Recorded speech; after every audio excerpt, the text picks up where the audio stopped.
Je m'appelle Georges Lefebvre. J'ai 69 ans et je suis enfin en paix après une guerre que je n'ai jamais voulu mener.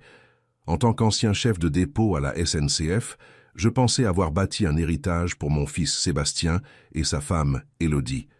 Une maison remplie d'amour. C'était jusqu'à ce que j'entende ma belle-fille murmurer son plan de Noël pour obtenir ma signature sur des papiers, puis me placer en EHPAD juste après le Nouvel An. Elle a qualifié ma maison de poule aux œufs d'or qu'il fallait vendre au plus vite. J'ai simplement souri et gardé le silence. La fois suivante où ils sont venus, après avoir savouré un délicieux repas de Noël, ils ont été accueillis par un agent immobilier et un grand panneau vendu planté fermement dans la cour. Avant de vous raconter comment j'ai retourné leur plan cupide contre eux, j'aimerais savoir d'où vous nous regardez. Dites-le-moi dans les commentaires ci-dessous. Et s'il vous plaît, mettez un pouce bleu et abonnez-vous si vous croyez que le respect envers nos aînés n'est pas négociable. Mon silence n'était pas de la faiblesse, c'était une stratégie. Une stratégie née 32 jours avant ce Noël, par un paisible mardi après-midi qui a commencé dans l'innocence et s'est terminé dans la trahison. La maison était calme, baignée de cette douce lumière d'après-midi que ma défunte femme Madeleine adorait tant. J'étais dans mon élément, faisant ce que je chérissais le plus un mardi, garder ma petite fille de 5 ans, Léonie. Elle était la lumière de ma vie, un parfait mélange des traits de mon fils et de l'esprit fougueux de sa grand-mère. Après un déjeuner de jambon coquillette et de compote de pommes, elle s'était endormie dans son petit lit à l'étage, celui qui avait été celui de Sébastien autrefois. Je l'ai bordée, respirant le doux parfum de son shampoing, et j'ai ressenti un profond sentiment de plénitude. En bas, dans la cuisine, j'ai posé le récepteur du babyphone sur le vieux plan de travail en formica. C'était un appareil ancien, sujet au grésillement, mais il fonctionnait. Alors que je commençais à fredonner une vieille chanson d'Édith Piaf, sur laquelle Madeleine et moi avions l'habitude de danser, je pouvais entendre la respiration douce et régulière de Léonie à travers le haut-parleur. C'était le son de la sécurité, de l'amour, d'un monde exactement tel qu'il devrait être. J'étais en train de laver la vaisselle du déjeuner, les mains plongées dans l'eau chaude savonneuse, quand la porte d'entrée s'est ouverte. Sébastien et Élodie étaient rentrés plus tôt que prévu. Une agréable surprise, ai-je pensé. J'étais sur le point de leur lancer un bonjour quand leurs voix, nettes et claires, ont crépité dans le babyphone. Ils étaient dans l'entrée, directement sous la chambre de Léonie, leur voix portant parfaitement. Ils pensaient que j'étais dans le jardin à m'occuper des rosiers de Madeleine, maintenant en dormance. La voix d'Élodie est venue en premier, teintée d'une irritation qu'elle ne cherchait pas à dissimuler. « Mon Dieu, je déteste venir dans ce quartier de la Croix-Rousse », soupira-t-elle de façon théâtrale. « C'est tellement populaire. Dès qu'on passe la montée de la Grande Côte, j'ai l'impression d'être dans un autre monde. » Je me suis figé, le torchon dans ma main dégoulinant dans l'évier. C'était une plainte familière, une que j'avais entendue d'elle une 12aine de fois. Elle voyait le quartier où mon fils avait grandi, où des générations de familles et de travailleurs avaient bâti leur vie, comme rien de plus qu'un désagrément. « C'est chez nous ici », répondit la voix de Sébastien, plus douce, mais sans conviction. C'était la voix d'un homme qui avait depuis longtemps renoncé à se battre contre sa femme. « Tu as grandi ici », corrigea-t-elle, le ton sec et condescendant. « C'est bien le problème. C'est le passé. » Nous vivons dans une résidence sécurisée à Écully pour une bonne raison. Tout ce quartier est juste vieux. Elle marqua une pause et je pouvais presque entendre les rouages tourner dans sa tête. Sa voix changea, passant de l'agacement à une excitation prédatrice. C'était un ton que je reconnaissais de ces années d'agente immobilière. « Tu as une idée de ce que vaut un appartement de Canute comme celui-ci maintenant ? Meilleurs agents l'estiment à 1,2 million d'euros au moins, et c'est avant une vraie rénovation. On est assis sur une mine d'or qu'il utilise comme musée personnel. » L'eau savonneuse sembla soudain glacée contre ma peau. Un musée ? C'est comme ça qu'elle voyait mon foyer ? Cette maison où chaque photographie sur le mur, chaque éraflure sur le parquet, contenait un souvenir. Cette maison où j'avais ramené ma femme pour la première fois, où nous avions élevé notre fils, où j'avais tenu la main de Madeleine quand elle avait rendu son dernier souffle, ce n'était pas un foyer pour elle. C'était un bien, un actif en attente d'être liquidé. « C'est l'argent de papa, Élodie, pas le nôtre, » dit Sébastien, Les mots étaient justes, mais le ton était faux. C'était une protestation symbolique, le dernier souffle du garçon correct que j'avais élevé. Il savait que c'était une bataille perdue d'avance. Élodie ricana, un son bref et laid qui crépita dans le haut-parleur. « Oh, ne sois pas si naïf, Sébastien. C'est notre avenir. Ta dernière petite start-up nous a coûté 50 000 €. Mes commissions ne sont plus ce qu'elles étaient. On croule sous les crédits à la consommation et on se tient dans le radeau de sauvetage. Il a 69 ans. Combien de temps un homme seul a-t-il besoin d'un appartement de 4 pièces de toute façon? Je restais figé, les jointures blanchies à force de serrer le bord de l'évier, le souffle coupé. C'était plus qu'une simple plainte. C'était un plan. C'était un complot ourdi dans le couloir de ma propre maison. Je retins mon souffle, écoutant, priant pour que mon fils retrouve sa colonne vertébrale, qu'il prenne ma défense, qu'il défende la mémoire de sa mère. Et puis sa voix descendit en un murmure, un sifflement bas et conspirateur qui était bien plus terrifiant que n'importe quel cri. C'était le son d'un serpent qui s'enroule avant de frapper. « Écoute » chuchota-t-elle, les mots grésillants et déformés, mais le venin était indubitable. « Laisse-le avoir son dernier Noël ici. Laisse-le faire sa tarte aux pommes et jouer au Père Noël, qu'il profite de toute cette image d'Épinal. Après les fêtes, on lui trouve un établissement convenable, impropre. On lui dit que c'est pour son bien, qu'on s'inquiète de le savoir seul. On présentera ça comme un cadeau de sécurité. C'est un homme fier, mais il est aussi vieux. Il cédera. » Il y eut un long silence. Le seul son venant du haut-parleur était le faible bourdonnement électrique d'un canal ouvert.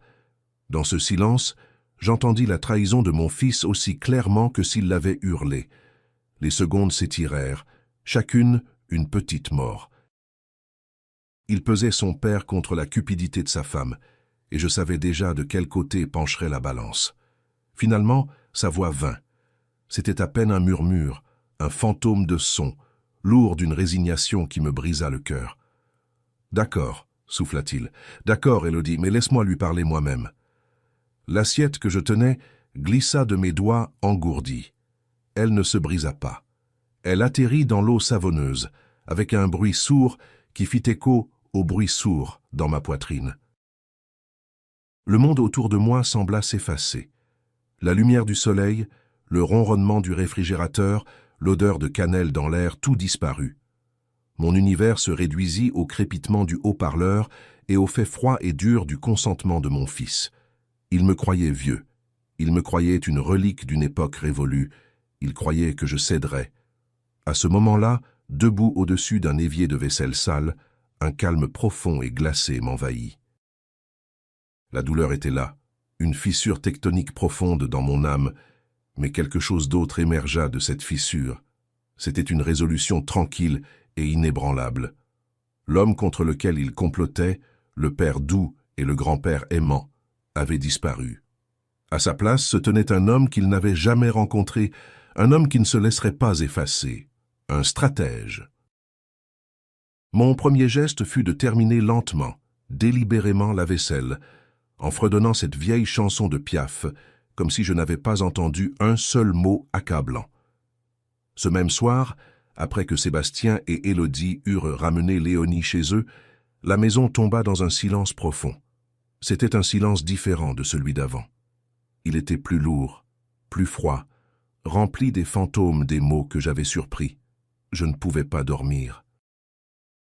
Je suis entré dans mon petit bureau, une pièce tapissée de livres d'histoire et de disques de jazz, et je me suis assis au lourd bureau en chêne qui avait été celui de mon père.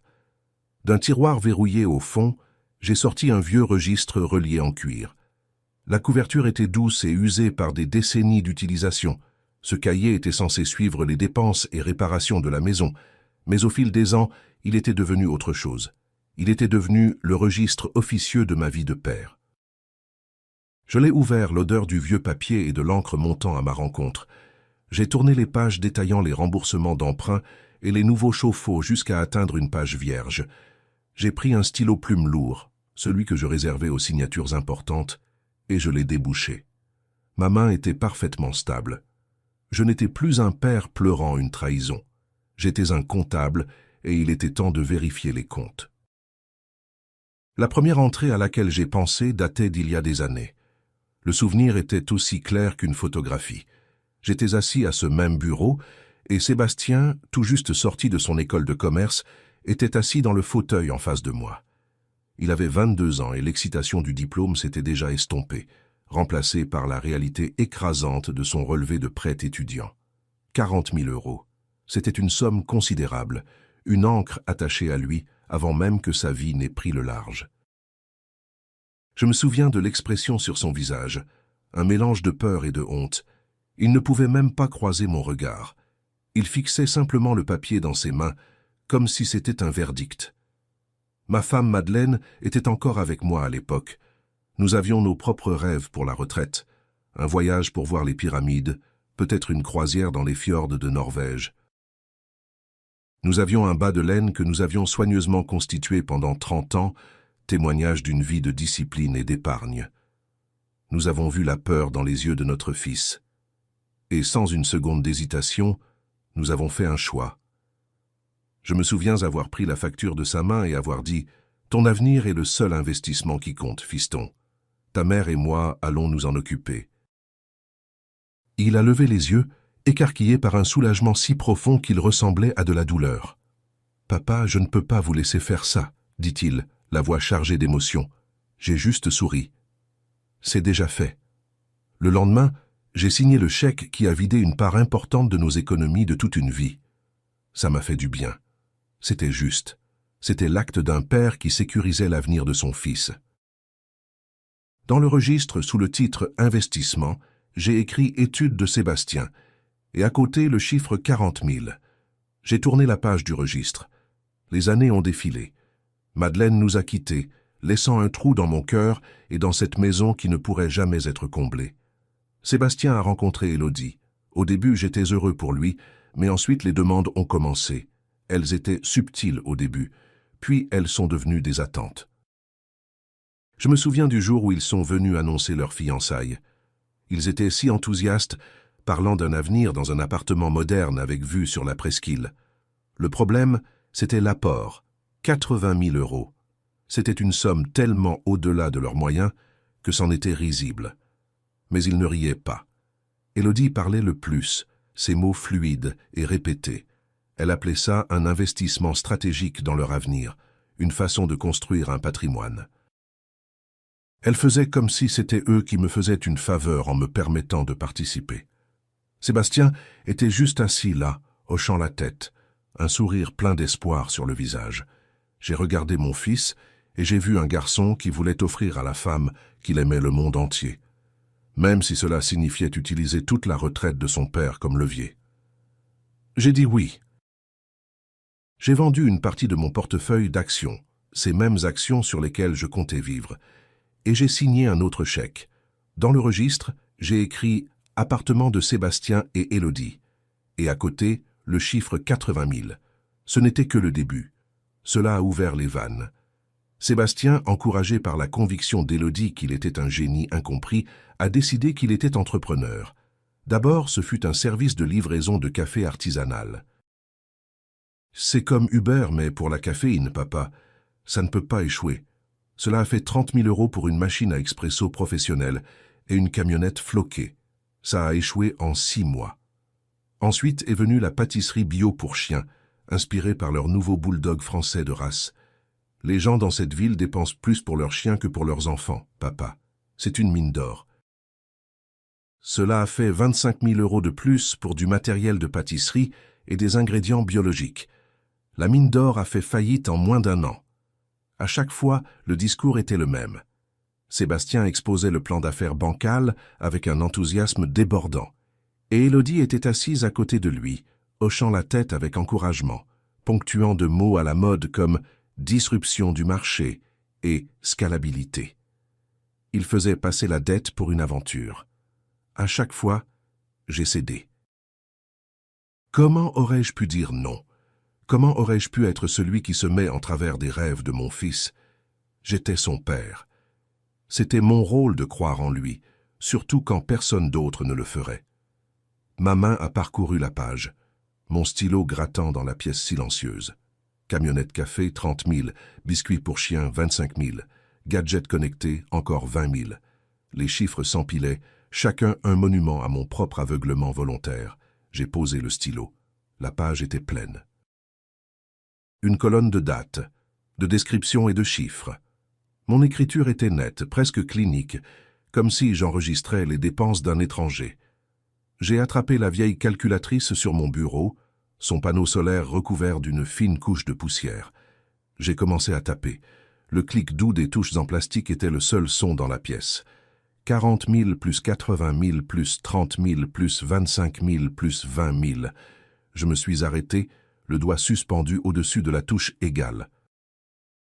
Pendant un moment, je ne voulais pas voir le résultat. J'avais peur de la vérité nue et indéniable qu'il représenterait. Mais je devais savoir. J'ai appuyé sur le bouton. Le chiffre qui est apparu sur le petit écran LCD m'a coupé le souffle. 275 000 €. J'ai fixé le chiffre pendant un long moment. Ce n'était pas un chiffre représentant l'amour, le soutien ou le devoir paternel. C'était le prix de ma propre sottise. C'était le coût de la faiblesse de mon fils et de l'ambition de sa femme. À leurs yeux, je n'étais pas un père. J'étais un fonds, une ligne de crédit qui ne fermait jamais. Et à ce moment-là, regardant ce chiffre froid et dur, j'ai compris. Ce n'avait jamais été un don, c'était une série de transactions, et j'avais été le seul à ne pas comprendre les termes, jusqu'à maintenant. Mais les chiffres sur la page, aussi choquants soient-ils, ne racontaient pas toute l'histoire. La vraie dette qu'il me devait ne pouvait pas se mesurer en euros. Elle se mesurait en souvenirs. Elle se mesurait dans le fantôme de ma femme, Madeleine. Je me suis calé dans mon fauteuil, le cuir grinçant doucement, et j'ai regardé autour de mon petit bureau.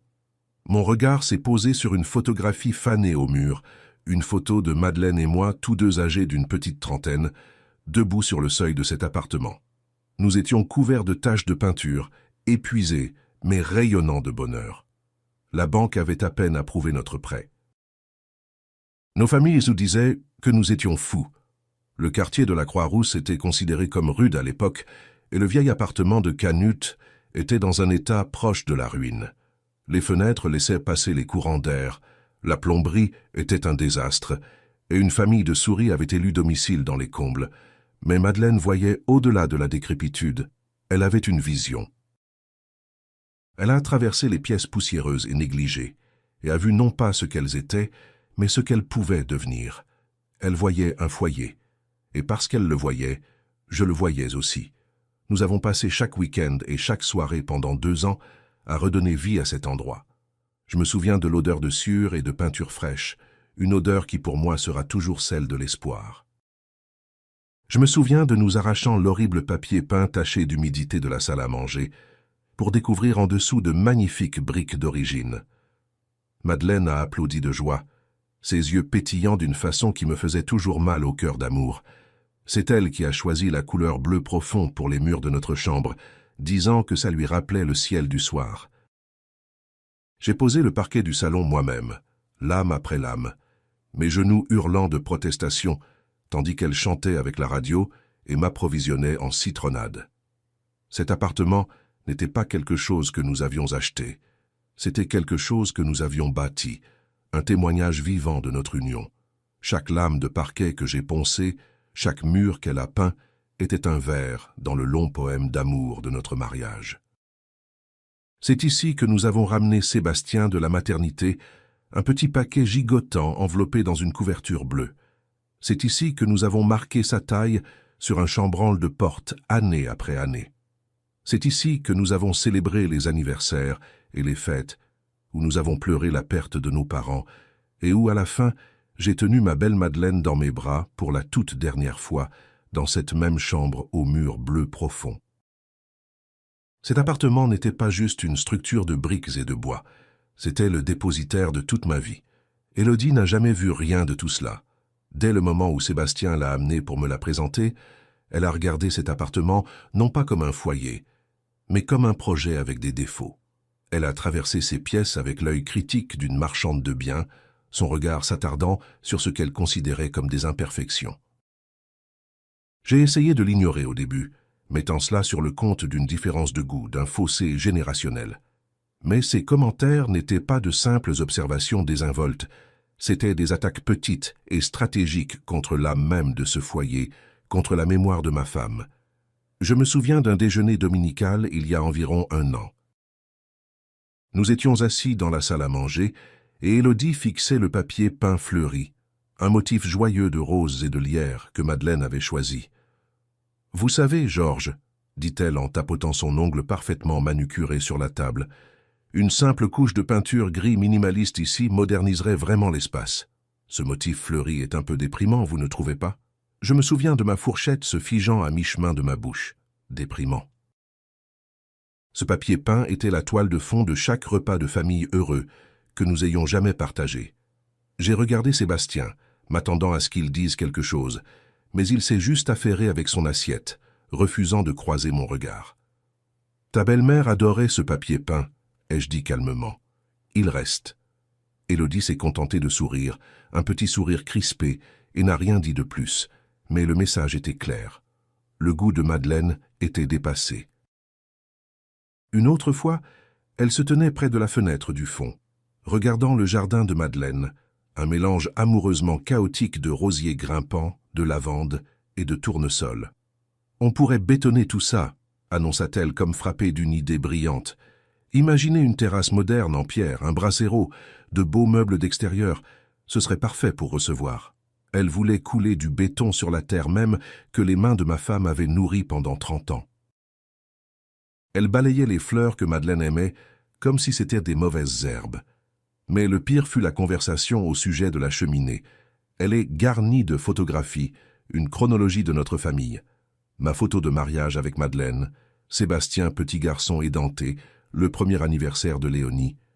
Élodie a pris ma photo de mariage, son pouce effleurant le visage souriant de Madeleine. « Ces vieux cadres sont un peu dépareillés, » dit-elle.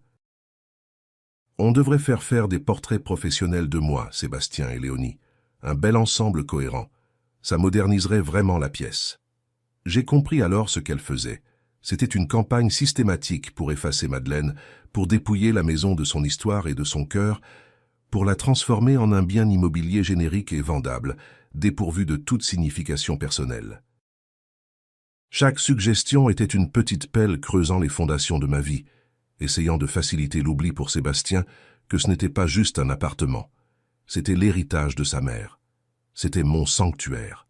Et j'ai réalisé, assis là dans mon bureau, que ce combat n'était pas seulement pour me protéger d'être jeté dans un EHPAD, c'était pour protéger le dernier morceau physique de ma femme qu'il me restait sur cette terre, et c'était un combat que je n'allais pas perdre. Mes soupçons, maintenant pleinement éveillés, commencèrent à voir un schéma dans des choses que j'avais auparavant ignorées. J'ai remarqué comment Élodie avait, au cours des derniers mois, pris sur elle de collecter mon courrier. Elle le prenait dans la boîte aux lettres, le triait sur la table de la cuisine, et me remettait ce qu'elle jugeait important, écartant le reste comme des prospectus. Elle avait présenté cela comme un geste serviable. « Laissez-moi vous épargner cette corvée, Georges. » « La plupart de tout ça, c'est de la publicité, » disait-elle avec un sourire efficace et lumineux. À l'époque, j'avais vu cela comme un signe d'une belle fille attentionnée, quoique un peu envahissante. Maintenant, je voyais cela pour ce que c'était. Une interception stratégique, l'acte d'un gardien contrôlant le flux d'informations. Alors un soir, bien après qu'ils furent rentrés chez eux, j'ai attendu. La maison était sombre et silencieuse. Je suis allé au local à poubelle et j'ai tiré le grand bac jaune de recyclage. Sous l'éclairage froid d'une unique ampoule nue, j'ai commencé à fouiller dans son contenu. Vieux journaux, briques de lait vides et la montagne de courriers indésirables qu'Élodie avait si obligeamment jetés pour moi. Mes mains se déplaçaient avec soin, méthodiquement, et puis je l'ai vu. Coincés entre les pages d'un prospectus de supermarché, se trouvaient plusieurs petits morceaux déchirés d'une enveloppe sécurisée. Le genre avec la petite fenêtre transparente. Elle avait été déchirée en juste assez de morceaux pour être considérée comme un déchet, mais pas tant qu'elle ne puisse être reconstituée. Mon cœur s'est mis à battre un peu plus vite. J'ai rassemblé les fragments et les ai rapportés à l'intérieur, dans mon bureau. Sous la lumière vive de ma lampe de bureau, je me sentais comme un archéologue reconstituant un texte ancien et accablant. J'ai soigneusement disposé les morceaux sur une feuille de papier et j'ai commencé à les scotcher ensemble. Le logo qui émergea était celui d'une grande banque, mais une avec laquelle je n'avais jamais fait affaire. Mon nom et mon adresse étaient parfaitement alignés dans la fenêtre plastique. C'était un relevé de carte de crédit. Une terreur froide, aiguë et métallique envahit ma bouche. Le dernier morceau de scotch en place, je tenais la lettre reconstituée dans ma main. C'était un résumé de l'activité récente d'une carte Platinum Elite, une carte émise au nom de Georges Lefebvre, une carte avec une limite de crédit de 20 000 €, une carte que je n'avais jamais demandée. Mes yeux parcoururent la liste des achats, et à chaque ligne, la terreur se transforma en une fureur froide et dure. Il y avait un achat de 4 000 € dans une boutique de sacs de luxe, rue du Faubourg Saint-Honoré à Paris. J'imaginais Élodie se pavanant avec un nouveau sac de créateur, un achat financé par un compte frauduleux à mon nom. Il y avait un autre achat de 1 500 € pour un week-end spa à Saint-Tropez. J'imaginais elle et Sébastien se faisant masser et soigner le visage, se relaxant dans des peignoirs moelleux, leur week-end de loisirs payé par une version fantôme de moi. Et puis il y avait les restaurants, toute une série, des endroits au nom français sophistiqués, et au menu sans prix où un seul dîner coûtait plus que mon budget course de la semaine. Le solde total approchait déjà les 12 000 €, tout dépensé ces 2 derniers mois. J'ai laissé tomber le papier sur mon bureau comme s'il m'avait brûlé la main. Cela changeait tout. Leur plan, tel que je l'avais surpris, était cruel. C'était un complot né de la cupidité et du mépris. Mais ça, c'était un délit. C'était une usurpation d'identité. C'était un acte calculé de fraude. Elle n'avait pas seulement prévu de prendre ma maison. Elle m'avait déjà volé, utilisant mon bon nom et mon excellent dossier de crédit, un dossier que j'avais passé une vie à construire, comme sa caisse noire personnelle. Toute trace persistante de tendresse paternelle, toute possibilité même lointaine d'une confrontation qui pourrait mener à une réconciliation, s'évapora à ce moment-là. Il n'y aurait pas de discussion familiale. Il n'y aurait pas d'appel larmoyant à la conscience de mon fils. Élodie avait fait passer cela d'un conflit familial à une affaire pénale. Elle m'avait donné l'arme même dont j'avais besoin pour non seulement me défendre, mais pour m'assurer qu'ils feraient face aux pleines conséquences de leurs actes. Je me suis levé et j'ai marché jusqu'à la fenêtre, regardant la rue calme et endormie. Ils me croyaient une relique. Ils me croyaient une victime. Ils n'avaient aucune idée qu'ils venaient de m'armer jusqu'aux dents. Armé de la preuve froide et tangible de leur crime, je savais que ma prochaine étape ne pouvait pas être une confrontation émotionnelle. Ce n'était plus une affaire de famille à régler autour de la table, c'était une guerre. Et dans une guerre, on a besoin d'un général. Je ne connaissais qu'une seule personne à la hauteur. Elle s'appelle Françoise Marchand. Françoise et moi avons grandi dans le même quartier, nos familles allaient à la même église, et nous nous connaissions depuis plus de 50 ans. Pendant que j'avais passé ma vie à travailler pour la SNCF, Françoise était devenue un titan dans le monde de l'immobilier lyonnais. C'était une légende, une femme vive et impeccablement vêtue qui pouvait négocier des transactions de plusieurs millions d'euros avec les promoteurs les plus impitoyables de la ville, sans même transpirer. Plus important encore, elle était férocement protectrice de notre communauté. Elle avait la réputation de défendre les propriétaires âgés contre les acheteurs prédateurs et leur propre famille cupide. Elle avait déjà vu cette histoire. J'ai pris le téléphone, la main ferme. J'ai composé le numéro de sa ligne privée, un numéro que je n'avais pas utilisé depuis des années. Elle a répondu à la 2e sonnerie, sa voix aussi nette et efficace que jamais. Françoise Marchand. Françoise, c'est Georges Lefebvre. Il y eut une brève pause et sa voix s'adoucit d'une fraction. Georges, ça fait trop longtemps. Tout va bien? Non, dis-je, ma voix basse et régulière. Non, ça ne va pas. J'ai besoin de te voir. C'est urgent. Et c'est au sujet de ma maison. Il n'y eut pas d'hésitation de son côté. À mon bureau? Dans 1 heure. Puis elle raccrocha. Le bureau de Françoise était au dernier étage d'un immeuble élégant et moderne qui donnait sur la presqu'île. L'espace était minimaliste et puissant, tout en verre et acier. Un monde à part des pièces chaleureuses et pleines de souvenirs de mon appartement de Canute. Elle se tenait près de la fenêtre quand je suis entré, une silhouette contre le paysage urbain scintillant. Elle s'est retournée et son sourire chaleureux a été immédiatement remplacé par un air d'inquiétude en voyant mon visage. Elle n'a pas perdu de temps en bavardage. Elle a juste pointé l'un des fauteuils en cuir devant son grand bureau en verre. « Raconte-moi, Georges. » Je n'ai pas divagué. Je ne me suis pas laissé aller à l'émotion. J'ai exposé les faits comme un procureur présentant une affaire. J'ai commencé par le babyphone rapportant les mots murmurés d'Élodie. J'ai enchaîné avec le vieux registre, expliquant les centaines de milliers d'euros que j'avais déversés dans leur vie. Et pour ma pièce à conviction finale, j'ai fait glisser le relevé de carte de crédit reconstitué sur la surface polie de son bureau. Je l'ai observée pendant qu'elle lisait. Elle n'a pas offert de sympathie. Elle n'a pas dit « Oh Georges, je suis vraiment désolé ».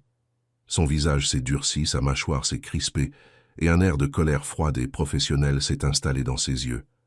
C'était le regard d'une guerrière reconnaissant un ennemi familier. Elle a posé le relevé doucement, le bout de ses doigts reposant sur ma signature falsifiée. Elle a levé les yeux vers moi, son regard ferme et inébranlable. Abus de confiance envers une personne vulnérable, usurpation d'identité. C'est plus qu'une simple querelle de famille, Georges. C'est un délit pénal. Je sais, ai-je dit. Elle s'est penchée en avant, tout à son affaire. Alors quel est l'objectif final ici? Tu veux leur faire peur? Tu veux qu'ils te remboursent? Non, ai-je dit, le mot sortant plus ferme que prévu. Me rembourser est impossible. Leur faire peur ne suffit pas. Je les veux hors de ma vie. Et je veux protéger ma maison, la maison de Madeleine, de leur cupidité. Je veux m'assurer qu'ils ne puissent jamais y toucher. Françoise hocha lentement la tête, son esprit déjà au travail, évaluant les variables, formulant une stratégie. D'accord, parlons du bien. L'appartement est à ton nom et à ton nom seul? Correct. Titre de propriété clair, plus d'emprunt? C'est exact, ai-je dit. Je l'ai remboursé il y a 15 ans. Bien, dit-elle, une lueur de satisfaction dans les yeux. Ça veut dire qu'ils n'ont aucun droit légal, zéro. On peut les couper complètement. Donc, on a plusieurs options. On peut le placer dans une SCI ou... Elle marqua une pause, me regardant intensément. Ou on peut faire quelque chose de plus décisif. Tu veux le vendre, Georges? La question resta suspendue dans l'air. Vendre l'appartement. La pensée était une douleur physique, une déchirure dans ma poitrine. Vendre le sanctuaire que Madeleine et moi avions bâti. Mais quelle était l'alternative? Vivre là, attendant leur prochain coup, sachant qu'ils ne voyaient qu'un tas d'argent? Les laisser en hériter un jour et le démolir? J'ai pensé au jardin de Madeleine, recouvert de béton, à ses photos retirées de la cheminée. Non, jamais. J'ai croisé le regard de Françoise et j'ai hoché fermement la tête. Oui, ai-je dit. Vends-le. L'expression de Françoise n'a pas changé, mais j'ai vu un nouveau niveau de respect dans ses yeux. Alors c'est ce qu'on va faire, dit-elle, sa voix descendant dans un ton déterminé et stratégique. J'ai une liste d'acheteurs cash, des promoteurs qui peuvent conclure une vente en semaine, pas en mois. On le fera discrètement. Une vente hors marché. Ils ne verront rien venir avant que ce soit fait.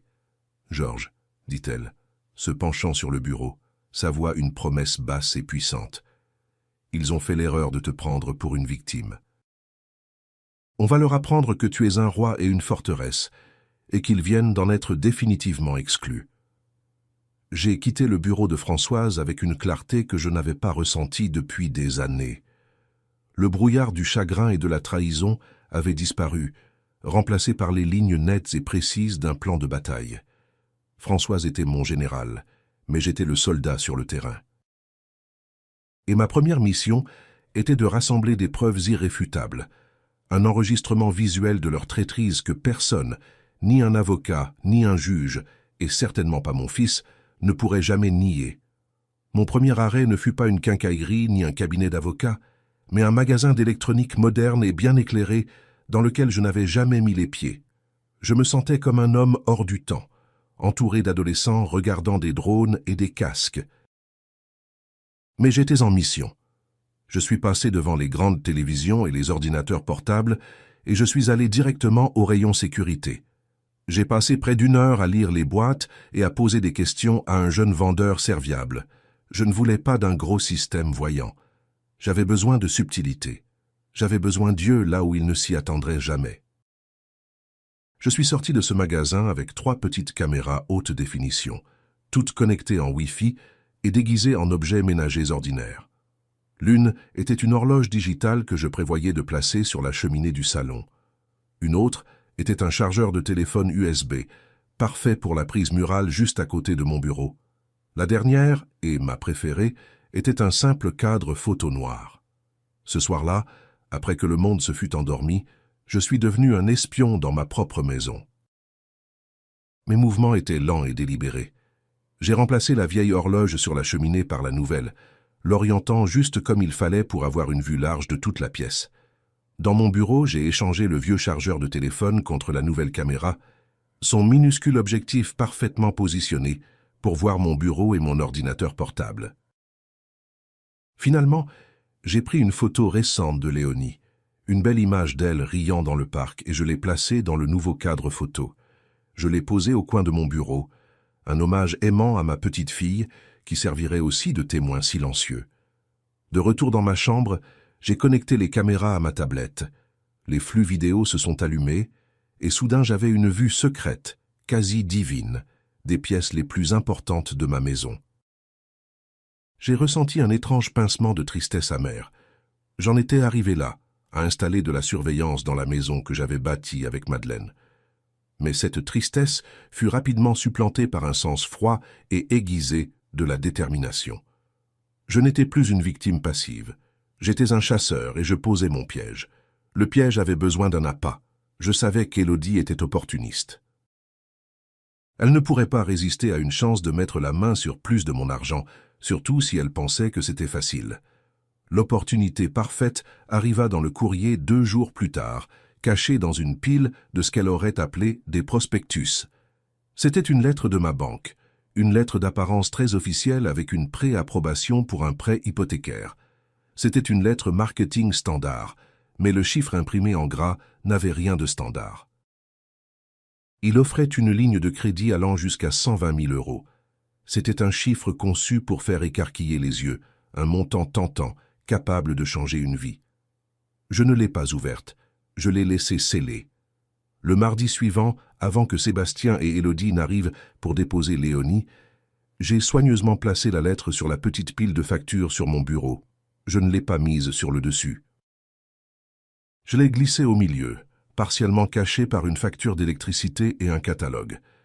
Elle était juste assez visible pour attirer l'œil de quelqu'un qui cherchait ce qu'il ne devrait pas. La scène était prête, les caméras tournaient. Tout ce que j'avais à faire maintenant, c'était attendre. 3 jours plus tard, Élodie vint seule, sous le prétexte de déposer quelques courses qu'elle avait prises pour moi. Sébastien était supposément coincé dans une réunion. Je savais que c'était ma chance. Je l'ai accueilli chaleureusement, l'ai aidé à ranger les courses. Et puis je lui ai dit que j'allais dans le jardin pour tailler un peu les vieux rosiers de Madeleine. « Prenez votre temps, Georges, » dit-elle, sa voix dégoulinante de fausse douceur. « Vous méritez de vous détendre. » Je suis sorti par la porte de derrière, mais au lieu d'aller au jardin, je me suis glissé dans le petit cabanon. Je me suis assis sur un seau retourné dans la lumière faible et poussiéreuse. J'ai sorti ma tablette et j'ai ouvert l'application des caméras. Mon cœur battait la chamade. Le spectacle allait commencer. Pendant 10 minutes, rien ne se passa. Je la regardais sur l'écran se déplacer dans le salon, ajustant les coussins, passant son doigt sur la cheminée poussiéreuse. Puis elle dériva vers mon bureau. La caméra du chargeur de téléphone me donna une vue parfaite, en gros plan. Je la regardais tandis que ses yeux parcouraient la pile de courriers sur mon bureau. Ils s'arrêtèrent. Elle se pencha plus près. Sa main, comme un serpent, jaillit et attrapa la lettre du prêt hypothécaire au milieu de la pile. Elle jeta un regard nerveux vers la porte du jardin, puis déchira rapidement l'enveloppe. Je la regardais lire la lettre, ses yeux s'écarquillant au chiffre de 120 000 €. Un sourire lent et cupide se répandit sur son visage. C'était le moment. Elle s'assit dans mon fauteuil, et tira un bout de papier du tiroir. Et puis je regardais, stupéfait, tandis qu'elle commençait à s'exercer à reproduire ma signature. « Georges Lefebvre », écrivit-elle encore et encore, imitant les boucles et les traits de mon écriture qu'elle avait vus sur les innombrables chèques que j'avais signés pour eux. La caméra du cadre photo captura la concentration intense sur son visage, sa langue sortant légèrement tandis qu'elle travaillait. Après une douzaine d'essais, elle sembla satisfaite. Elle froissa le papier brouillon et le fourra dans sa poche. Puis, elle ouvrit mon ordinateur portable. La lumière de l'écran illumina son visage, révélant une expression de pure cupidité. Je regardais, le sang glacé dans mes veines, tandis qu'elle naviguait vers le site web de la banque. Je regardais ses doigts voler sur le clavier, tapant avec assurance mon nom, mon adresse, ma date de naissance et mon numéro de sécurité sociale. Toutes les informations qu'elle avait rassemblées en m'aidant si serviablement avec mes papiers. Elle remplit l'intégralité de la demande en ligne pour la ligne de crédit en moins de 5 minutes. L'étape finale était la signature numérique. Elle cliqua sur la case indiquant « J'accepte les termes et conditions ». Et puis, d'un dernier clic de souris, elle soumit la demande. Un petit sourire triomphant joua sur ses lèvres. Elle ferma l'ordinateur portable, replaça soigneusement la lettre ouverte dans la pile de courrier et se leva comme si rien ne s'était passé. Le crime était consommé. Dans le cabanon, j'ai appuyé sur l'écran de ma tablette, sauvegardant tout l'enregistrement accablant. Je n'ai ressenti aucune surprise, seulement un sentiment sombre et glaçant de validation. Je la tenais maintenant. J'avais capturé son âme véritable en vidéo. La vidéo d'Élodie était la preuve irréfutable. C'était la preuve froide et tangible d'un crime capturé en haute définition. Mais alors que je regardais les images en boucle, un sentiment dérangeant s'installa dans mon ventre. La vidéo montrait la main d'Élodie, son visage, sa signature. Mais où était mon fils dans tout ça? Était-il un partenaire volontaire dans ce stratagème, ou était-il juste un homme faible, manipulé, trop aveuglé par l'ambition de sa femme pour voir la vérité? Au fond de moi, je devais savoir. Je devais lui donner une dernière chance d'être l'homme que j'avais élevé, l'homme que Madeleine avait adoré. J'avais besoin de l'entendre de sa propre bouche. J'avais besoin de confirmer sa complicité. Alors, j'ai tendu un autre piège. Celui-là appâté, non pas avec une lettre, mais avec l'inquiétude feinte d'un père. J'ai appelé Sébastien et lui ai demandé de venir seul. Je lui ai dit que le robinet de la cuisine fuyait, un petit problème crédible. Avant son arrivée, j'ai pris un petit dictaphone numérique que j'avais acheté et je l'ai placé sur la table basse, niché entre une pile de vieux magazines. Il était activé par la voix, son petit microphone impossible à distinguer d'un élément de décor moderne. Sébastien arriva, l'air agité, se plaignant déjà de la circulation. Je l'ai conduit à la cuisine et pendant quelques minutes, nous avons joué nos rôles familiers. J'étais le père vieillissant et il était le fils dévoué, quoiqu'un peu impatient. Après qu'il eut inutilement resserré un raccord sous l'évier, je lui ai offert un verre de citronnade. Nous nous sommes assis dans le salon, dans le lourd silence, qui semblait maintenant occuper en permanence l'espace entre nous. C'était mon moment. Je me suis penché en avant, essayant de donner à ma voix un air aussi sincèrement confus et inquiet que possible. « Fiston », ai-je commencé, ma voix calme. J'ai reçu une lettre très étrange de la banque l'autre jour. Ça parlait d'un prêt hypothécaire. Tu t'y connais en tout ce qui est finance. Tu sais ce que c'est que cette histoire? Honnêtement, j'ai peur que quelqu'un essaie de m'arnaquer. J'ai observé son visage. C'était un test parfaitement conçu. Je lui avais donné l'excuse parfaite, l'opportunité parfaite de tout avouer. Il aurait pu accuser Élodie. Il aurait pu feindre la surprise. Il aurait pu faire n'importe quoi d'autre que ce qu'il a fait. J'ai vu une lueur de panique brute dans ses yeux, une terreur de lapin pris dans les phares. Il s'est agité inconfortablement dans son fauteuil, son regard fuyant dans toute la pièce, se posant partout sauf sur mon visage. « Oh, ça !» balbutia-t-il, forçant un rire désinvolte. « C'est probablement juste de la publicité, papa. Tu sais comment ils sont. » Ils envoient ces trucs-là tout le temps pour essayer de faire souscrire des emprunts inutiles aux personnes âgées. C'est de l'arnaque. Tu devrais juste le mettre à la poubelle. Vraiment, ne t'inquiète pas. Le mensonge était maladroit, pathétique. J'ai insisté un peu pour voir jusqu'où allait la tromperie. « Tu es sûr, fiston? Ça avait l'air vraiment officiel. Il y avait le logo de la banque et tout. » Son irritation a éclaté, un mécanisme de défense pour couvrir sa peur. « Oui, papa. J'en suis sûr, dit-il, sa voix un peu trop forte. Ce n'est rien. Crois-moi. J'ai alors tout vu. Il n'était pas juste un spectateur. Il était un gardien, faisant activement obstruction pour protéger le comportement criminel de sa femme. J'ai hoché lentement la tête et j'ai reculé, feignant d'être rassuré. D'accord, fiston, si tu le dis. Mais alors que j'étais assis là, j'ai senti les dernières braises d'espoir pour lui s'éteindre. Le garçon que j'avais élevé avait disparu, remplacé par cet étranger nerveux et malhonnête. Ce soir-là, j'ai obtenu le reste des preuves dont j'avais besoin. Je les avais invités à dîner, un repas dominical ordinaire, une mascarade de normalité. Le dictaphone était toujours sur la table basse, une sentinelle silencieuse et patiente. Nous avons mangé. Nous avons parlé de la météo. Nous avons discuté des progrès de Léonie à la maternelle. C'était une torture. Après le dîner, je me suis excusé pour aller à la cuisine préparer le café, les laissant seuls dans le salon. Je me suis tenu près de la porte de la cuisine, hors de vue, et j'ai écouté. Plus tard ce soir-là, j'allais mettre des écouteurs et écouter l'enregistrement, et chaque mot serait un clou dans le cercueil de mon fils. Sa voix est venue en premier, un murmure paniqué et urgent. « Il sait, Élodie. Je te dis qu'il sait. Il m'a posé des questions sur le prêt hypothécaire. Il a reçu une lettre. J'ai dû lui mentir en face. » La réponse d'Élodie n'était pas la voix d'une épouse inquiète. C'était le sifflement froid et méprisant d'une meneuse dont le complice perdait son sang-froid. « Bien sûr que tu as menti. Tu allais faire quoi? Tout avouer? Ne sois pas idiot, Sébastien. C'est un vieil homme. Il est confus.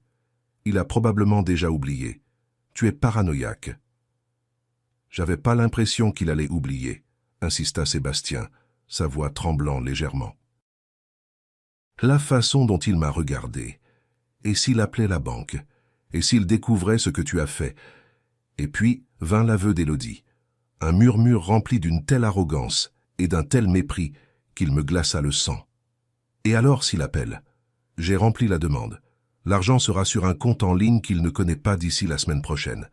C'est un financement relais pour ta nouvelle boîte, imbécile. C'est pour nous.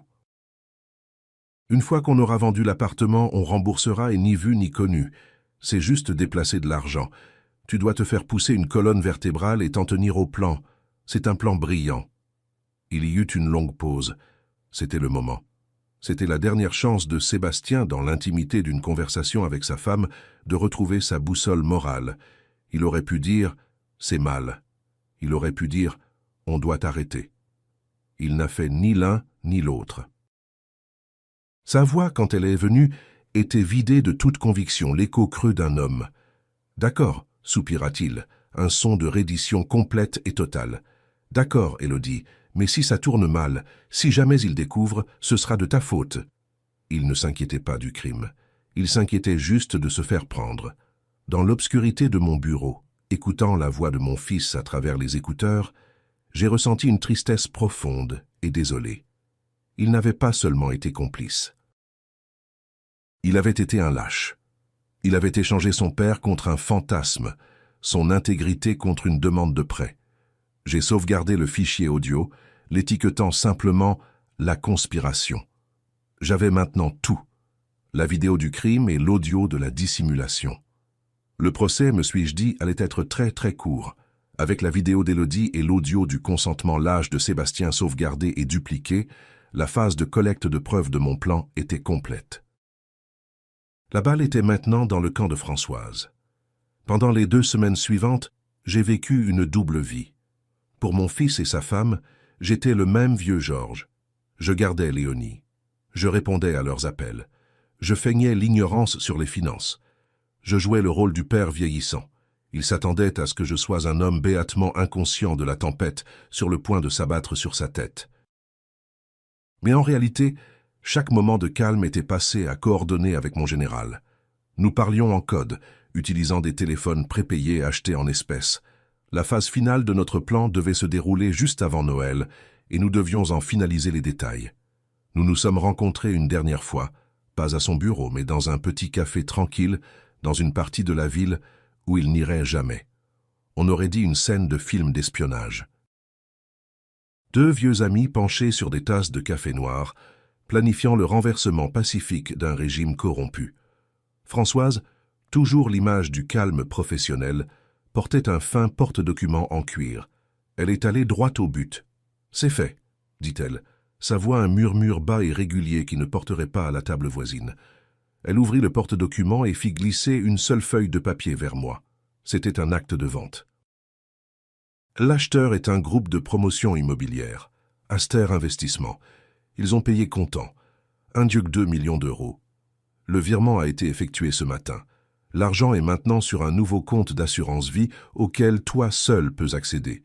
J'ai utilisé les notaires que tu as approuvés. Le nom de ton fils et de sa femme n'apparaît nulle part. Pour le reste du monde, il n'existe pas. J'ai fixé le chiffre sur la page. Pile 200 000 euros. C'était une somme d'argent qui semblait irréelle. Mais le sentiment qu'elle me procurait n'était pas de la joie ni du soulagement. C'était une tristesse profonde et lancinante. C'est donc ça, ai-je dit, la voix épaisse. 40 ans, Françoise. 40 ans de souvenirs, d'élever une famille, d'aimer ma femme. Et en une matinée, tout ça devient juste un chiffre sur un bout de papier. Françoise tendit la main par-dessus la table et posa sa main sur la mienne. Son toucher était ferme, ancrant. « Non, Georges, dit-elle, ses yeux plongeant directement dans les miens, pleins d'une loyauté féroce et protectrice. Les 40 ans sont là-dedans, dit-elle en tapotant sa tempe de l'autre main. Et là-dedans, ajouta-t-elle en touchant son cœur, c'est la partie de la maison qu'ils ne peuvent jamais vendre, et c'est la partie que tu protèges. Le papier n'est que l'armure. Ils essayaient de voler les briques et le bois, mais ce qu'ils voulaient vraiment voler, c'était ta dignité et ta tranquillité d'esprit.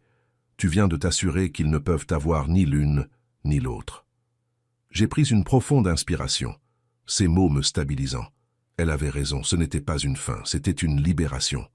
Alors, dis-je, ma voix plus claire maintenant. Que se passe-t-il ensuite? L'acte de vente est officiellement enregistré auprès du cadastre demain matin à 9 h, le 24 décembre, dit-elle. À partir de la veille de Noël, tu seras légalement un invité dans une maison qui ne t'appartient plus. Les promoteurs ont déjà revendu le bien à une famille privée, les Nguyen. Ils connaissent la situation générale et ils ont accepté de jouer leur rôle là-dedans. Elle vérifia sa montre. Ils doivent arriver pour prendre possession de leur nouvelle propriété à 11 h le jour de Noël. Je serai avec eux. Mon esprit s'emballa. Le jour de Noël. Le timing était parfait, poétique même. Ils viennent pour le brunch le matin de Noël, lui ai-je dit. Ils pensent qu'ils vont enfin avoir la conversation avec moi au sujet de mon avenir. Un sourire sinistre, sans humour, effleura les lèvres de Françoise. Oh, ils vont avoir une conversation sur l'avenir. D'accord, dit-elle. Mais pas celle qu'ils avaient en prévu. Nous sommes restés assis en silence encore un moment, le poids tacite de ce qui allait se passer s'installant entre nous. C'était le point de non-retour, le coup final dans une partie que je n'avais jamais voulu jouer. Françoise fit glisser l'acte de vente dans son porte-document et se leva. « C'est l'heure, Georges, dit-elle doucement. « C'est l'heure d'en finir. » J'ai levé les yeux vers ma vieille amie, mon général, et j'ai hoché la tête. « Oui, ai-je dit. C'est l'heure. » Le matin de Noël arriva non pas avec le joyeux carillon des cloches, mais avec le bourdonnement calme et tendu d'une bataille sur le point de commencer. L'odeur de la tarte aux pommes de Madeleine emplissait l'air, un dernier hommage parfumé à une vie qu'ils avaient essayé d'effacer. Sébastien et Élodie arrivèrent à 10 h précises, les bras chargés de cadeaux, leurs visages arrangés en masques de joie festive. Nous avons fait les gestes, le rituel creux de l'échange de cadeaux. Ils m'ont offert une montre coûteuse que je ne porterai jamais et un pull en cachemire 2 tailles trop grand. Je les ai remerciés. Ma voix une parfaite imitation d'un père reconnaissant. À l'intérieur, j'étais un ressort tendu, un prédateur silencieux, attendant que sa proie entre dans la clairière. Après que le dernier papier cadeau eut été débarrassé, nous nous sommes assis dans le salon avec des parts de tarte et des tasses de café. J'ai vu Sébastien et Élodie échanger un regard, un signal silencieux et télépathique. La représentation allait commencer. Élodie posa son assiette sur la table basse et vint s'asseoir sur le pouf devant mon fauteuil. Elle posa sa main sur mon genou, son toucher censé transmettre chaleur et intimité, mais il me parut aussi froid et dur qu'une pierre. « Georges, commença-t-elle, sa voix une symphonie soigneusement modulée d'inquiétude. Sébastien et moi avons beaucoup discuté dernièrement, et nous sommes juste un peu inquiets pour vous. Sébastien, comme sur signal, se pencha en avant depuis le canapé. Il ne pouvait pas vraiment croiser mon regard. Son regard fixait un point sur le tapis. Elle a raison, papa. On t'aime. Et parce qu'on t'aime, on doit être honnête. Élodie serra doucement mon genou. Cet appartement, il est tellement grand pour une personne seule. On s'inquiète pour toi dans ces vieux escaliers. On s'inquiète que tu sois seul tout le temps. Et si tu tombais? Et si quelque chose arrivait? On ne le saurait pas pendant des heures. Son visage était un masque parfait d'anxiété aimante. Elle avait une liste de raisons, toutes répétées, toutes conçues pour sonner comme si elles naissaient de l'amour, pas de l'avidité. Et ce n'est pas juste la sécurité, c'est le fardeau, continua-t-elle, sa voix descendant dans un ton plus doux, plus intime. Les impôts fonciers, l'entretien, les robinets qui fuient. Tu devrais profiter de ta retraite, Georges. Tu as travaillé dur toute ta vie. Tu mérites de te reposer, pas de t'inquiéter de ratisser les feuilles ou de réparer une chaudière en panne. Sébastien intervint, le fils dévoué récitant ses répliques. On a trouvé un endroit incroyable, papa. Ça s'appelle les jardins d'automne. C'est plus comme un hôtel qu'une maison de retraite. Il y a une piscine, une bibliothèque, des soirées cinéma, des activités organisées. Tu serais entouré de gens de ton âge. Et le meilleur, c'est qu'il y a des médecins et des infirmières sur place 24 heures sur 24. Ça nous donnerait tellement de tranquillité d'esprit de te savoir pris en charge. Il a souligné leur tranquillité d'esprit. Bien sûr. Ma vie, mon indépendance était un problème à résoudre pour alléger leur inconfort. Avec une dernière touche théâtrale, Élodie plongea la main dans son sac à main de luxe et en sortit un ensemble de dépliants en papier glacé. Elle les étala sur la table basse. Les photos montraient des seniors aux cheveux argentés et souriants, jouant aux cartes, faisant de l'aquagym, riant pendant le dîner. C'était un paradis manufacturé, un remplacement stérile et sans âme d'une maison remplie de souvenirs d'une vie entière. « On peut faire une visite la semaine prochaine », dit-elle, sa voix brillante de finalité, comme si l'affaire était déjà conclue. « On s'occupera de tout pour vous, Georges. Les papiers, les déménageurs, tout. Vous n'aurez pas à lever le petit doigt. » J'ai laissé le silence planer dans l'air pendant un long moment. J'ai pris l'un des dépliants, faisant semblant d'étudier les visages souriants des résidents. Mon visage était un masque de considération réfléchie. À l'intérieur, mon esprit était un bloc de glace, une maison de retraite. Ils avaient résumé toute ma vie, ma maison, mon indépendance, mes souvenirs de Madeleine, et décidé que tout cela pouvait être échangé contre une chambre individuelle avec pension complète et soirée loto organisée. C'était le sommet de leur manque de respect, le rejet condescendant final de toute mon existence. Je les ai vus échanger un autre regard, un petit sourire triomphant passant entre eux. Ils croyaient que je cédais, ils croyaient que le vieil homme abandonnait enfin. J'ai soigneusement reposé le dépliant sur la table et j'ai levé les yeux, d'abord vers mon fils, puis vers sa femme. J'ai laissé un sourire doux, légèrement triste, effleurer mes lèvres. Ma voix, quand j'ai parlé, était douce, teintée d'une résignation lasse que j'avais pratiquée pendant des semaines. « Vous savez, ai-je commencé, ma voix calme, vous avez raison. C'est beaucoup pour un homme seul. J'apprécie que vous vous souciez tous les deux de moi comme ça. Ça compte vraiment beaucoup. » L'expression de soulagement sur le visage de Sébastien était si profonde qu'elle en était presque comique. Les yeux d'Élodie brillèrent de victoire. Ils avaient gagné. C'était fini. Je les ai laissés savourer leur victoire quelques secondes de plus avant de prononcer la phrase que j'attendais de dire depuis un mois. « C'est une très grande décision », ai-je dit en secouant lentement la tête, comme si j'étais accablé par la gravité de tout cela. Et on dirait la fin d'une époque. Alors, avant de parler davantage de tout ça, j'ai quelque chose que je veux vous montrer. Un film de famille spécial que j'ai préparé pour l'occasion. Un petit hommage, une façon de dire adieu à ce vieil appartement. Pourquoi ne reprendriez-vous pas une part de tarte pendant que j'installe tout ça? Élodie et Sébastien échangèrent un regard de curiosité suffisante. Un film de famille. Ils pensaient probablement que ça allait être une collection sentimentale de vieilles photos de famille, un diaporama de Noëls, passé conçu pour les faire culpabiliser un peu. Ils se sont calés dans le canapé, Élodie reprenant sa part de tarte, prêt à endurer le voyage nostalgique et ennuyeux que j'allais leur imposer. Je n'ai pas dit un mot. Je me suis dirigé vers la grande télévision, mes mouvements posés et sans hâte, et j'ai connecté mon ordinateur portable d'une main ferme. L'écran s'est allumé, baignant la pièce d'une lumière froide et bleue. J'ai cliqué sur un seul fichier sur mon bureau, une icône simplement intitulée « Famille », et le spectacle a commencé. L'écran est resté noir un instant, puis une image est apparue. C'était un plan fixe de mon salon, celui où ils étaient assis en ce moment même. L'angle était celui de l'horloge digitale sur la cheminée. Dans le coin inférieur droit de l'écran, un horodatage brillait avec la date d'il y a 3 semaines. Sébastien et Élodie se sont légèrement penchés en avant, les sourcils froncés de confusion. La vidéo était silencieuse. Après quelques secondes, la silhouette de ma belle-fille, Élodie, est entrée dans le cadre.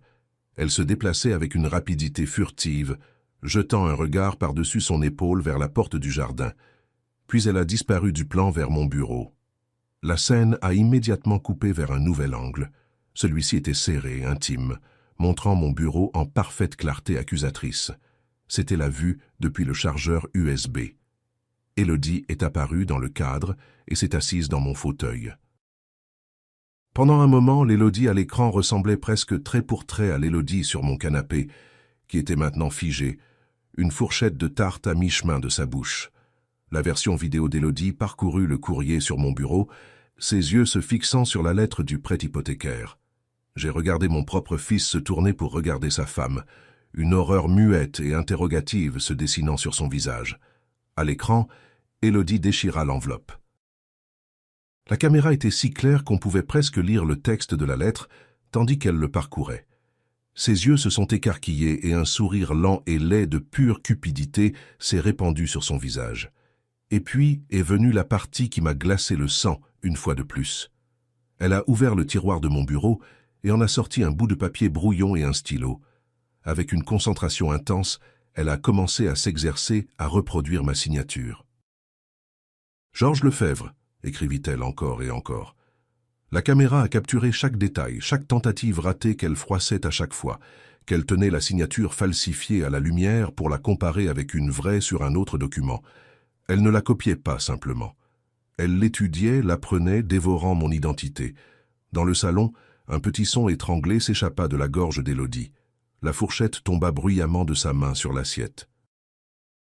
La vidéo à l'écran passa à un troisième et dernier angle. La vue était celle du cadre photo au coin de mon bureau, celui contenant la photo de ma petite fille souriante. Cet angle capturait le visage d'Élodie, illuminé par la lueur de l'écran de mon ordinateur portable. La vraie Élodie sur le canapé laissa échapper un hoquet de stupeur.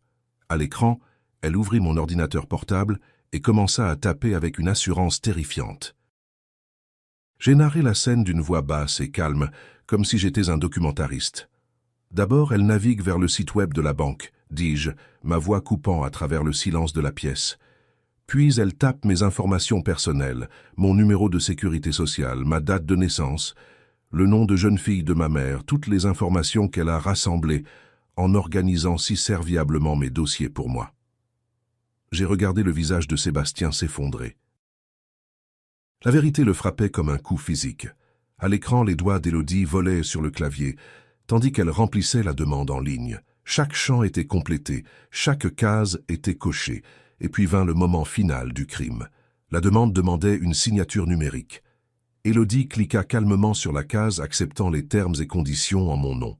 Puis elle déplaça le curseur et cliqua sur le bouton « Soumettre la demande ». Un petit sourire de triomphe joua sur ses lèvres. Elle avait réussi.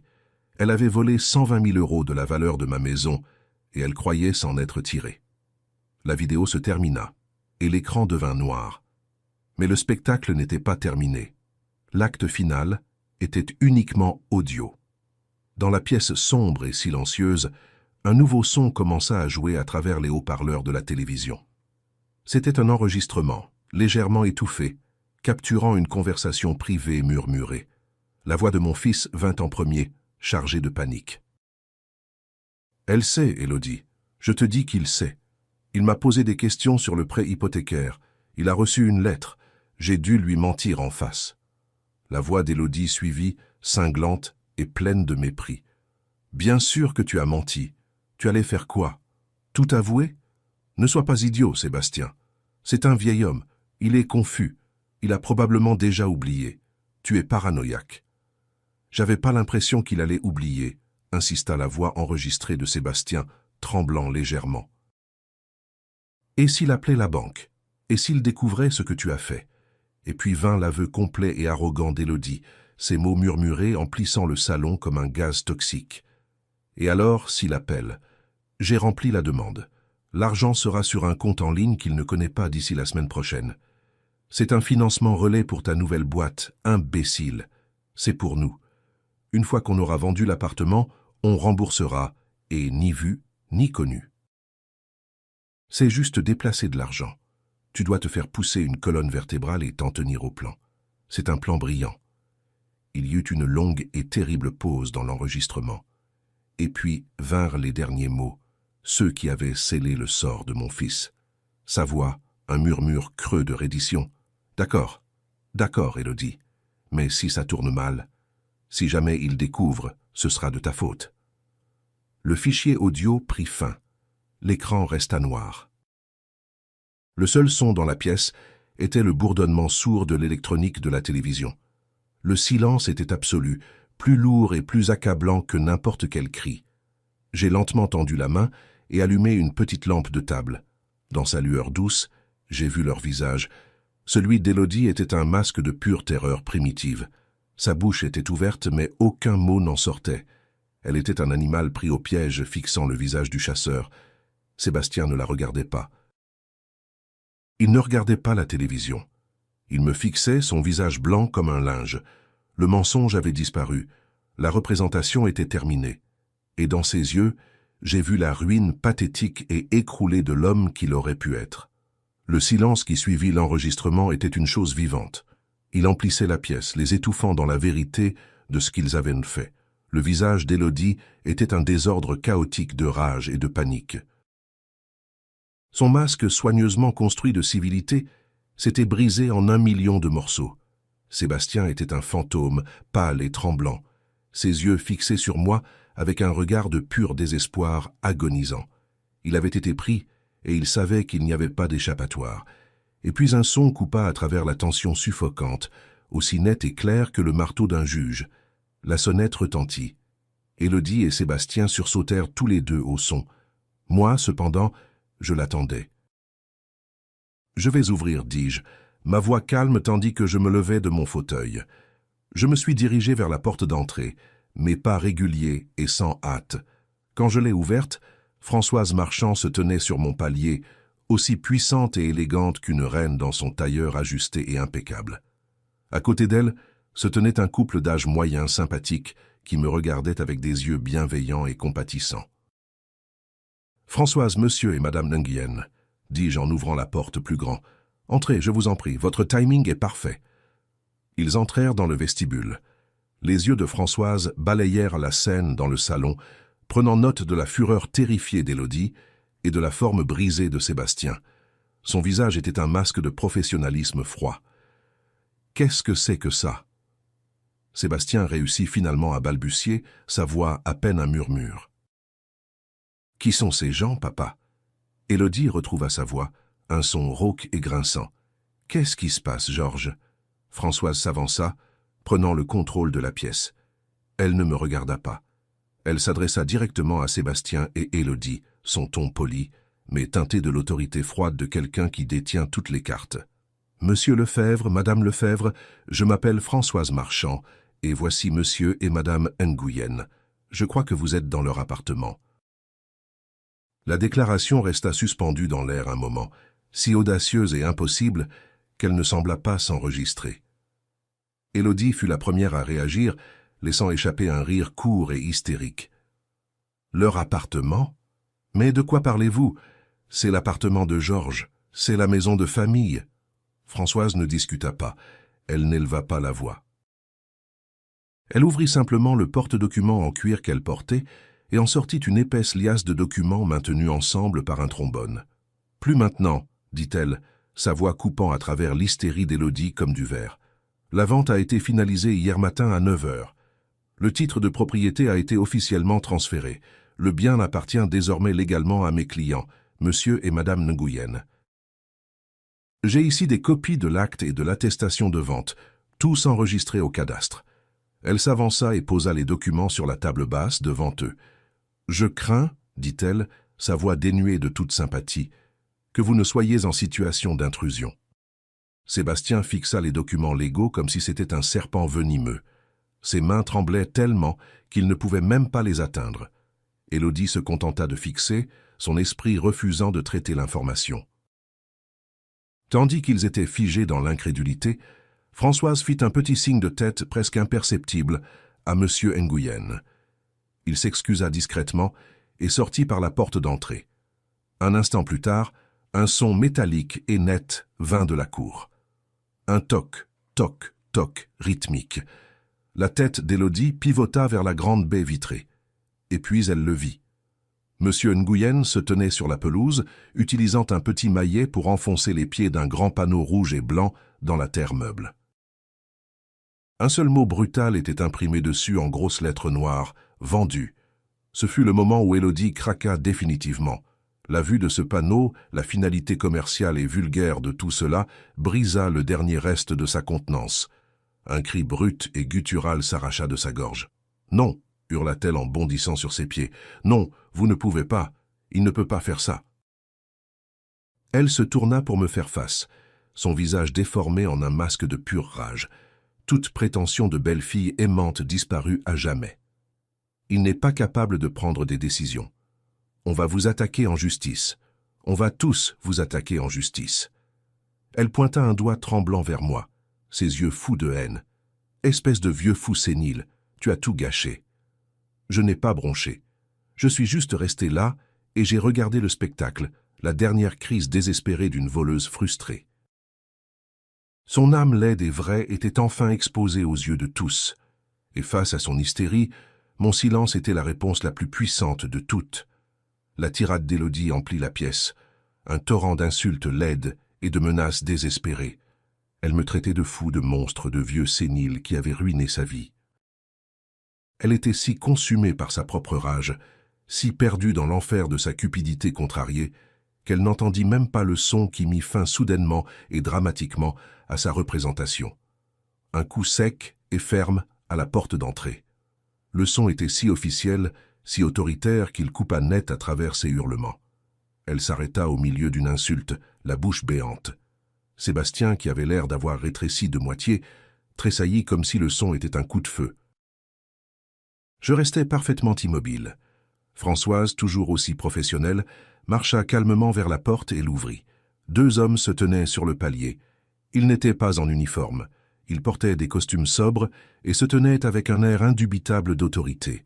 C'étaient des policiers de la brigade financière. « Bonjour », dit le plus âgé des 2 hommes, ses yeux parcourant la scène chaotique à l'intérieur.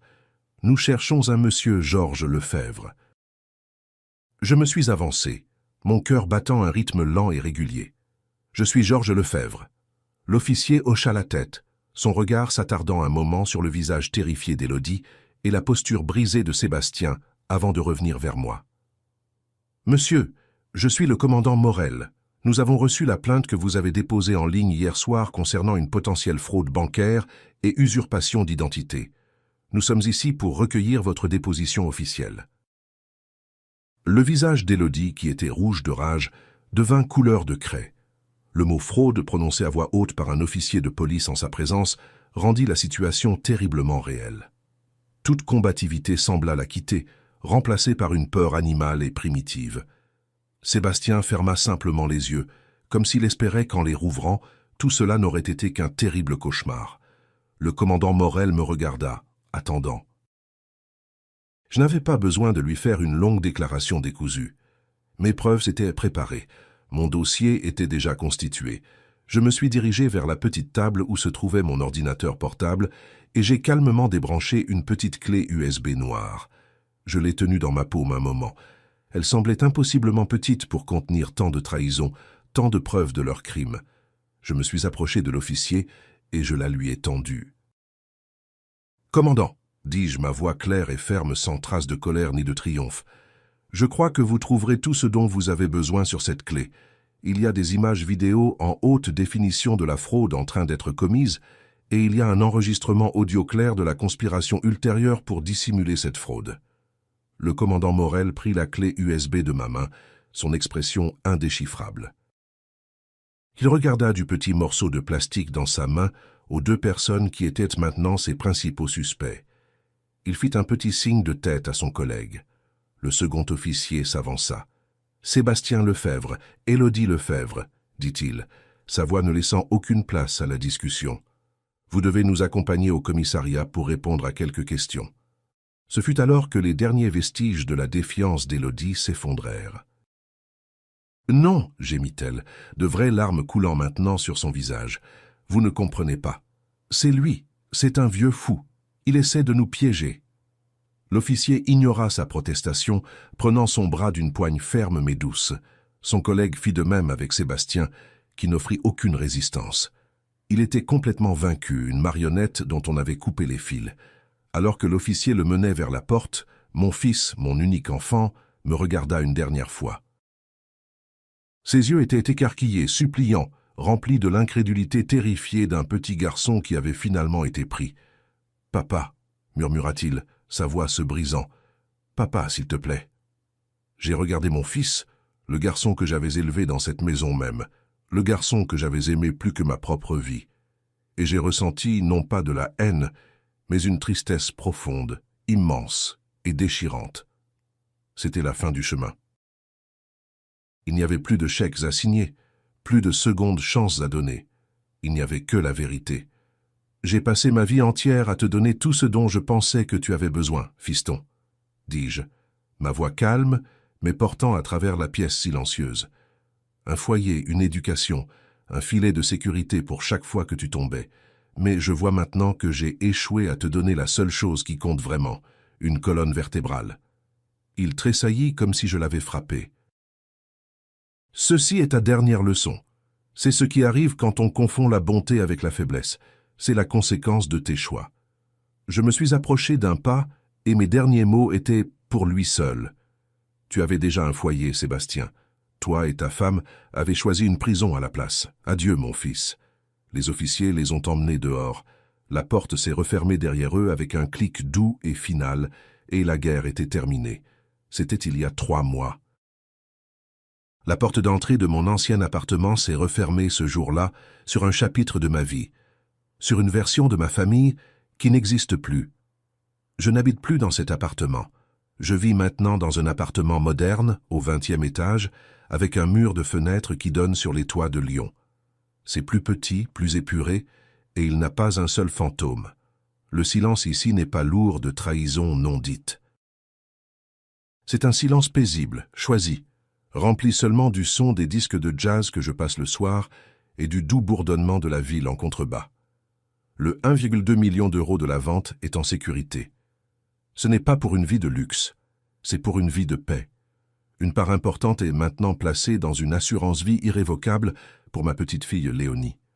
Son avenir sera assuré, protégé des retombées de la cupidité et de la sottise de ses parents. Je la vois le week-end. Je l'emmène au parc et dans les musées. Dans ses yeux innocents, je vois encore l'héritage de ma femme, Madeleine, et je m'assurerai que cet héritage soit un héritage d'amour et de force, pas d'amertume. Élodie a accepté une procédure de plaidé coupable. Elle purge une peine de 2 ans pour plusieurs chefs d'escroquerie. Sébastien, pour sa coopération, a reçu 5 ans de sursis avec mise à l'épreuve. J'entends dire qu'ils travaillent dans un petit emploi, essayant de rembourser la montagne de dettes qu'ils avaient accumulées. Notre relation est terminée. Il n'y a plus rien à reconstruire. Je ne tire aucune joie de la chute de mon fils. Il y a une tristesse profonde et lourde qui ne me quittera probablement jamais. Un père ne devrait pas avoir à être l'architecte des conséquences de son propre fils. Mais j'en suis venu à comprendre que mes actions ce matin de Noël n'étaient pas un acte de vengeance. C'était un acte profond et nécessaire de respect de soi. Pendant des années, j'avais confondu la bonté avec la faiblesse. J'avais laissé mon amour pour mon fils m'aveugler sur l'homme qu'il était devenu. Je pensais qu'en lui donnant tout ce qu'il voulait, je l'aidais. En réalité, je le handicapais, l'empêchant d'apprendre la valeur de l'intégrité. Ma femme, Madeleine, m'a aidé à bâtir notre foyer avec amour et sacrifice. Elle aurait eu le cœur brisé de le voir devenir un symbole de cupidité, un prix à gagner par la tromperie.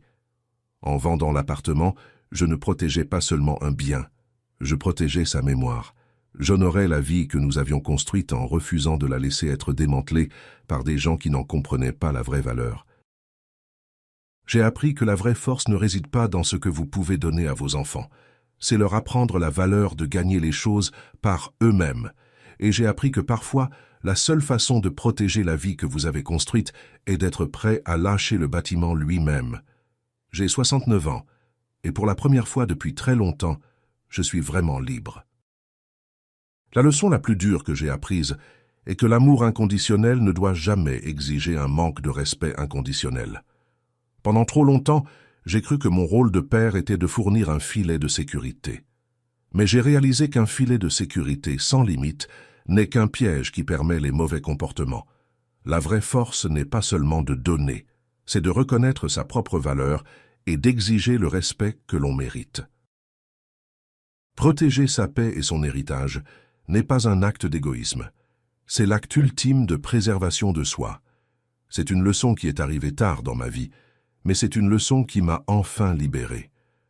Qu'auriez-vous fait si vous aviez été à ma place?